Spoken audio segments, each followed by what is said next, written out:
చౌటుప్పల్ మండలం గుడిమల్కాపురం గ్రామంలోని ఫంక్షన్ హాల్లో యాదాద్రి భువనగిరి బీఆర్ఎస్ అభ్యర్థి మల్లేష్ యాదవ్ ను అత్యధిక మెజారిటీతో గెలిపించాలని మాజీ మంత్రి జగదీశ్వర్ రెడ్డి అన్నారు.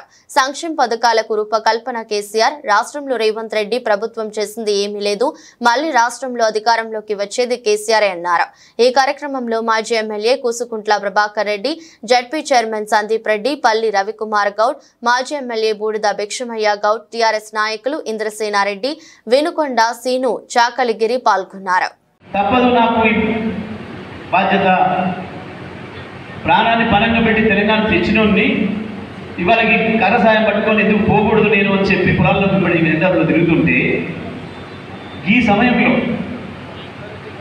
అన్ని అనుభవించి కేసీఆర్ తర్వాత అంతటి పదవుల్ని అందరి గౌరవాన్ని ఇచ్చి కార్యకర్తలు మిమ్మల్ని మోస్తే కేసీఆర్ ఒక మాట చెప్పాడు కదా అని ఇవాళ అన్నం పెట్టిన కేసీఆర్కి ద్రోహం చేసి పోతున్న దొంగల విషయంలో మనం జాగ్రత్తగా ఉండాలి. ఎట్టి పరిస్థితిలో కూడా వాళ్ళని చూసి ప్రజలు కసి పెంచుకుంటున్నారు, నాయకులు కార్యకర్తలు కసి పెంచుకుంటున్నారు. ఆ కసి పెరగడం అనేది అవసరం. తప్పకుండా దొంగ ఒక్కడ పోతే 1000 మందిని పనిచేయగలిగిన శక్తి ఉండాలి. ఆ పద్ధతుల్లో ప్రతి ఒక్కరు కేసీఆర్ పనిచేయాలి. ఈ ఎన్నికల్లో ఈ దొంగలకు గుణపాఠం చెప్పే పద్ధతుల్లో బ్రహ్మాండంగా మనం బీఆర్ఎస్ గెలిపించుకోవడానికి అందరం కూడా శాయశక్తులు పనిచేయాలి. తప్పకుండా ఇవాళ సందర్భం వచ్చింది. మన క్యామ మల్లేష్ గారు ఒక మంచి అభ్యర్థి, బడుగు బలహీన వర్గాల అభ్యర్థి. గతంలో అవకాశం రాలేదు. 30-40 సంవత్సరాలు ప్రజా జీవితంలో, రాజకీయ జీవితంలో ఉన్నా ఏ అవకాశం రాకుండా సిన్సియర్గా పనిచేసేళ్ళు. ఒక్క మాట కేసీఆర్ గారు పిలిచి రండన్నా, మీరు సందర్భం వచ్చినప్పుడు మీకు కూడా అవకాశం ఇస్తా, తప్పకుండా ప్రజల్లో నిలబడుతున్నారు, ప్రజా సేవ చేసే అవకాశం ఇస్తా అని చెప్పిండ్రు. ఇవాళ ఈ పరిస్థితులు ఉన్నప్పుడు మనం కొంత ఇబ్బందిగా పరిస్థితుల్లో ఉన్నామని తెలిసినా తప్పకుండా కేసీఆర్ గారు పిలిచి నువ్వు పోటీ చేయి, ప్రజల్లో ఉండాలి, నువ్వు తప్పకుండా అవకాశం వస్తుంది తీసుకోమని చెప్తే ఈ పరిస్థితుల్లో ముందుకు వచ్చి ఒక హీరోలాగా మనందరికీ వెంట ఉండి నడుస్తూ ఉన్న కామ మల్లేష్ గారిని మంచి మెజార్టీతో గెలిపించుకోవాల్సిన అవసరం ఉంది.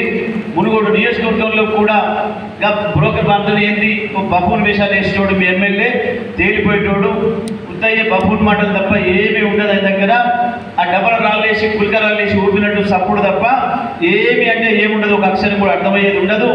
ఆ ఎమ్మడికి పోయిన వాళ్ళు ఏమైనా హైదరాబాద్లో కూర్చుంటున్నాడు, వానుకో వీనుకో ఇద్దరు ఫోన్లు చేసి దాన్ని పట్టుకురా దీన్ని పట్టుకురా అని చెప్పి నీ పిల్లి అనియను, నీకు ఇది అనియను, నీకు అది అని అని చెప్పి భయపెట్టి చిన్నలు తీసుకొని షోపుడములు చేసి పోతున్నాడు. ఆయనతో ఏమి అయ్యేదేం లేదు. గతంలో గిట్లనే ఈడనే కోతలు కోసాడు, చౌటుపల్లి కోతలు కోసాడు, నా చేతుల నుంచి మైక్ పుంజుకొని ఎగిరెగిరి పడ్డాడు.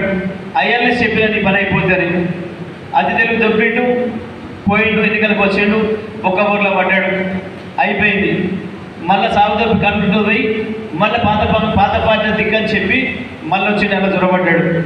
ఆయనతోనేం అయ్యేదేం లేదు.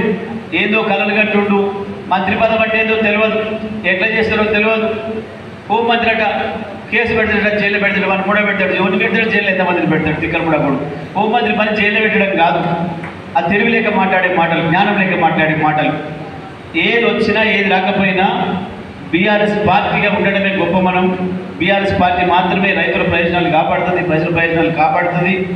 ఈ నియోజకవర్గంలో కూడా ప్రజలకు